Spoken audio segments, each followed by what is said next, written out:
buk na hi Mizoram ah hian kan lel hriat viewa retailer kan hmang deuh veka sazuarin an hmang boka Aizawl bazar an hmang deuh veka he endila kan thil khai hi a in buk tawk chia adik lo na mipuin kan hrelo ngei the ni amai ro chu buk lung kan danai kan thlak dor ani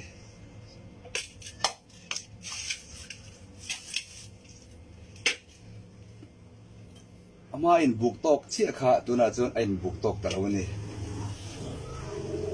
enge a chan ama ang khanin ta thale don ten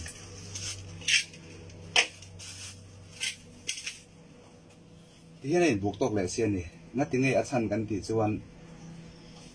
buk na hi hetilai hi hian om thanga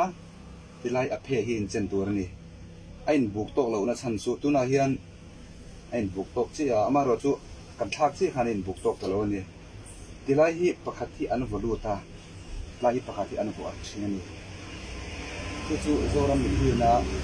buk na dik kan her hriat nan hian kan tia buk na hi bu phai ila kon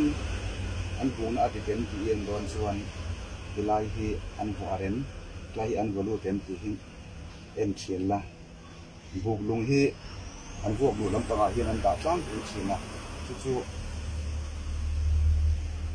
thingtlang mi te nipui tam takin kan dikla